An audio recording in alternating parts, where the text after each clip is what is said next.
Bismillahirrahmanirrahim. Assalamualaikum warahmatullahi wabarakatuh. Bagaimana kabarnya Nana pagi hari ini?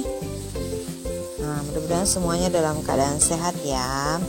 Hari ini kita lanjut pelajaran tematik kita, yaitu mata pelajaran seni budaya dan prakarya.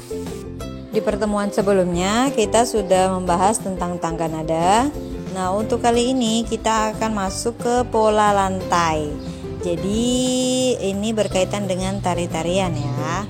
Oke, silakan disimak materinya. 1, 2, 3, come on!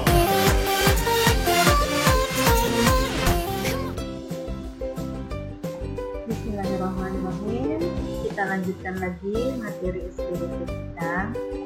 Kita sekarang masuk di subtema 2.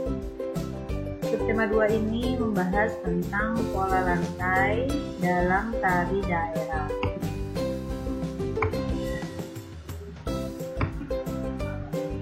Mengenal pola lantai. Apa sih pola lantai itu? Pola lantai adalah gerak tari untuk membentuk sebuah formasi. Nah, jadi kalau kalian sudah pernah melihat, ya sering kita melihat baik itu perlombaan tari atau penampilan tari. Nah, biasanya mereka memiliki formasi, ya kan? Mereka berpindah tempat dan sebagainya. Nah, itu disebut dengan pola lantai.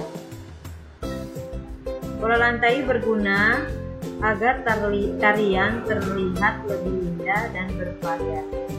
Jadi, tentunya ya, setiap tarian yang kita lihat itu selalu nampak indah, ya. Nah, itu karena adanya pola lantai.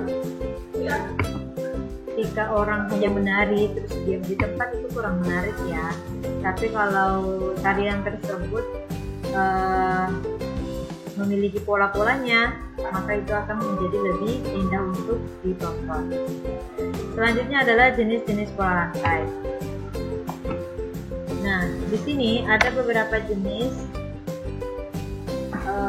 terkait pola atau bentuk dari tarian tersebut ya. Yang pertama ada yang disebut pola lantai lurus. Nah, pola lantai lurus ini sesuai dengan namanya ya, itu gerakan penari membentuk pola garis lurus.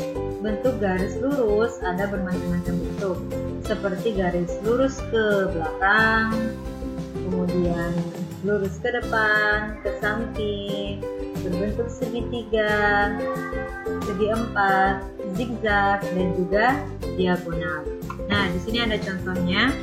Nah, ini adalah pola lantai lurus ke samping, itu contoh yang pertama. Kemudian yang contoh kedua yaitu pola lantai lurus ke depan. Pernah kan lihat ada tarian yang formasi mereka begini. Nah, ini namanya disebut pola lantai lurus. Selanjutnya, pola lantai yang kedua jenisnya adalah pola lantai lengkung. Nah, pola lantai lengkung adalah gerakan penari saat menari membentuk pola lengkung. Pola lantai garis lengkung dapat memberikan kesan lebih dekat dengan penonton.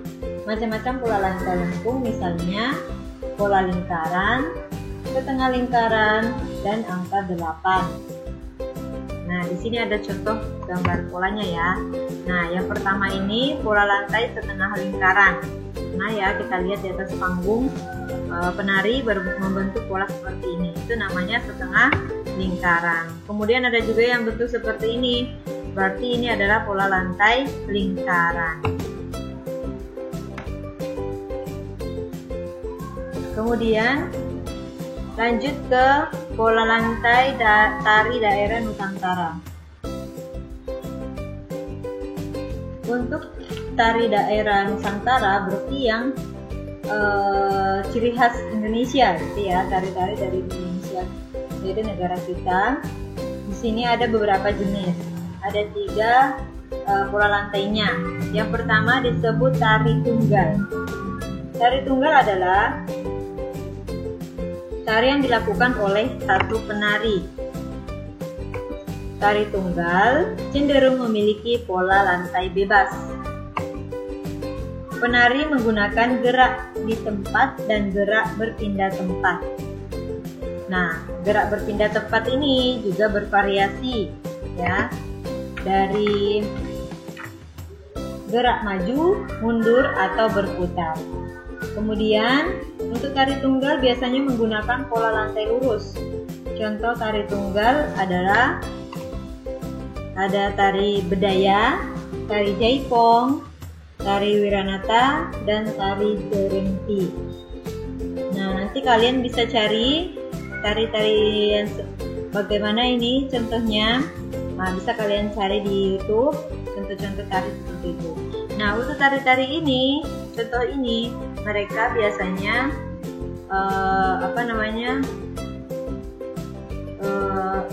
melakukan tarinya itu yaitu sendiri atau hanya seorang penari, satu orang. Yang kedua, kita lihat dulu contohnya. Nah, ini yang dinamakan tari serinti dempel.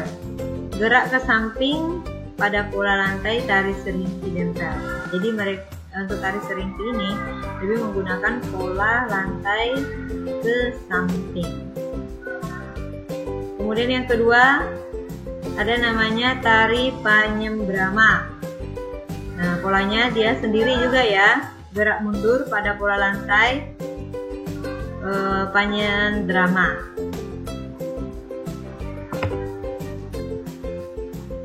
Selanjutnya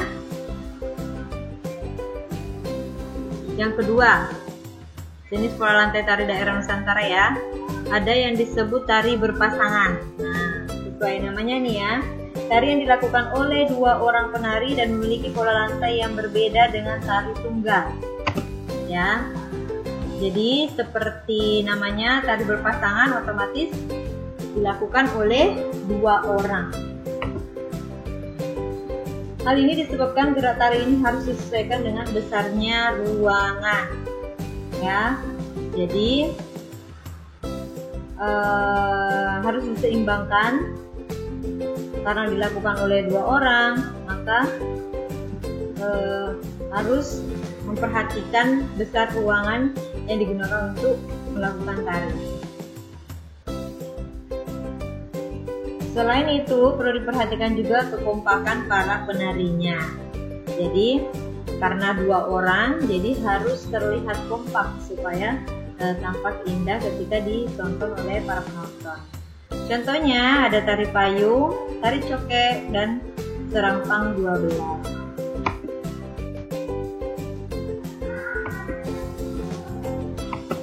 Ini contoh tari yang berpasangan. Ini untuk contohnya pola lantai tari zapin ya. Ini yang berpasangan. Yang ketiga, jenis yang ketiga yaitu tari berkelompok. Tari berkelompok adalah tarian dilakukan secara berkelompok atau lebih dari dua orang. Tari berkelompok disajikan dengan gerakan yang kompak dan harmonis. Perhatikan, lebih dari dua orang berarti dia lebih banyak ya daripada yang berpasangan. Bukan satu orang, bukan dua orang, tetapi berkelompok. Gerakan yang dilakukan,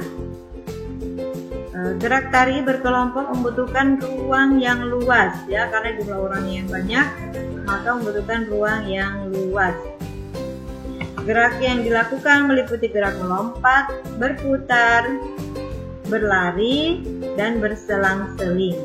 Jadi ini lebih ramai ya, karena memang jumlahnya yang lebih dari dua orang penari. Contoh tari berkelompok biasanya menggunakan pola lurus dan lengkung ya. Kemudian contoh tarinya yaitu tari saman, mengket, gambong, kecak, dan merak. Nah, ini contohnya yang ada di buku itu seperti ini, yaitu tari kecak. Mungkin kalian pernah lihat ya. Ini di mana? Ya, di Bali. Pola lantai tari kecak, dia bentuk pola lantainya itu lingkaran dan jumlah orangnya lebih dari 2 orang.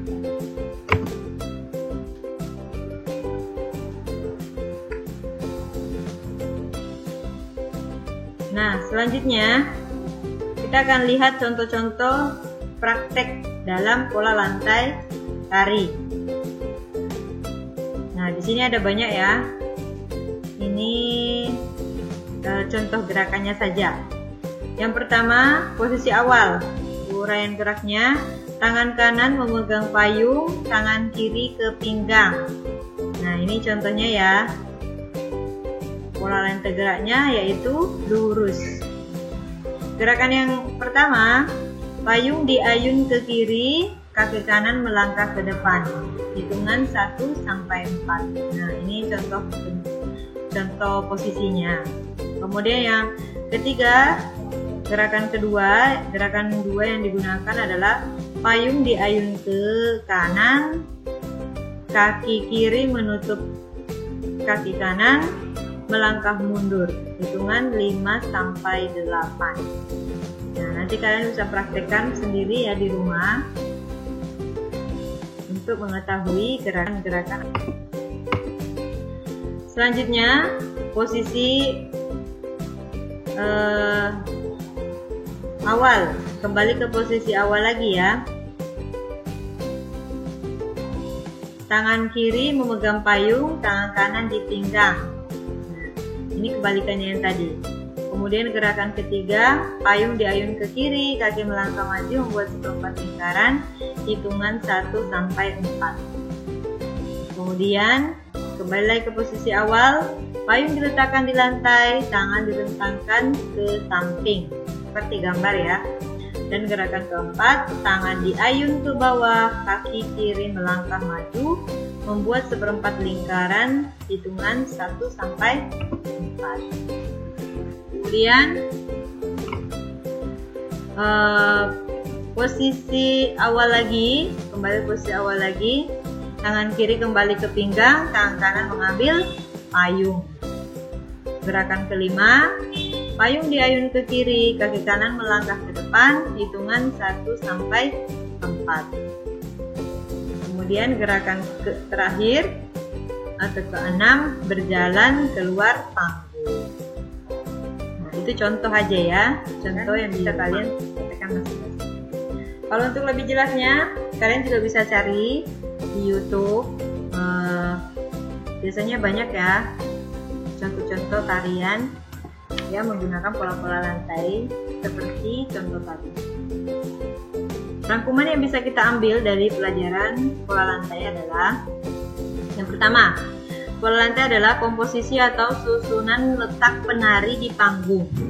Pola lantai berguna agar tarian terlihat lebih indah dan bervariasi.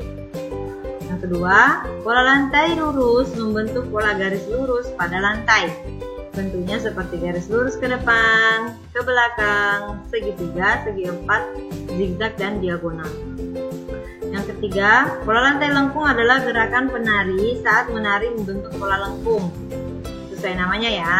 Dan yang keempat, tari daerah tunggal cenderung memiliki pola lantai bebas. Artinya, penari menggunakan gerak di tempat dan gerak berpindah tempat. Dan yang kelima, pola lantai tari Nusantara berkelompok atau berpasangan harus disesuaikan dengan ruang dan kekompakan para penarinya, ya, karena mereka lebih dari satu, jadi harus kompak supaya terlihat indah. Nah, rangkuman yang terakhir, gerak tari berkelompok membutuhkan ruang yang luas. Gerak yang dilakukan meliputi gerak melompat, berputar, berlari, dan berselang-seling. Itu rangkuman untuk materi pola lantai. Nah, yang terakhir, memiliki keragaman tari tradisional. Setiap daerah juga memiliki ciri khas gerak tari. Sebagai murid, kamu perlu berpartisipasi untuk menjaga dan melestarikan tari tradisional. Caranya, kamu perlu mengenal beragam tari tradisional. Untuk mengenal tari tradisional dapat dilakukan dengan menonton pertunjukan tari atau video tari. Kamu juga dapat mempelajari gerakan tari yang kamu tonton. Kamu dapat belajar menari dengan seorang guru tari, lalu melakukan pertunjukan. Kegiatan ini adalah beberapa cara untuk melestarikan tari tradisional. Jadi, jangan hanya mengetahui tari-tari modern, tapi tari-tari tradisional juga harus kita lestarikan karena sebagai budaya atau ciri khas dari negara kita, yaitu negara Indonesia, ya. Jadi penting untuk kita ketahui dan untuk kita lestarikan.